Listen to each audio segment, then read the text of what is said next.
आणि यानंतर एक महत्त्वाची अपडेट, राजन साळवींची आज पुन्हा एसीबी चौकशी होणार आहे। साळवींच्या कुटुंबियांची देखील एसीबी कडून चौकशी होणार असल्याचं समजते। अधिकचे अपडेट जाणून घेऊ। अमोल मोरे आपल्या सोबत आहे। अमोल, दीपक, ज्या वेळेला हायकोर्टानं साळवी कुटुंबियांना अंतरिम दिलासा दिला, अर्थात राजन साळवी यांची पत्नी आणि मुलगा शुभम याच्या विरोधात गुन्हा दाखल झालेला आहे आणि त्याला अटकपूर्व जामीन मिळावा यासाठी साळवी कुटुंबियांनी किंवा राजन साळवी यांनी हायकोर्टामध्ये अपील केलं होतं।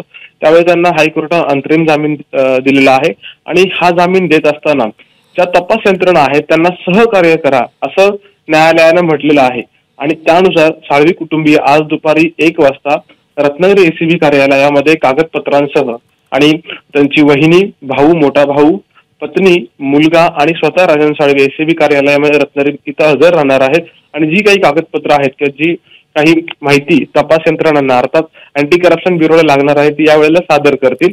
अर्थात त्यांचा जामीन हा एप्रिल महिन्यापर्यंत आहे आणि त्यानंतर पुन्हा या जामीन अर्जावरती किंवा जामिनावरती सुनावणी होणार आहे। दीपक, अमोल, धन्यवाद दिलेल्या सविस्तर माहितीबद्दल।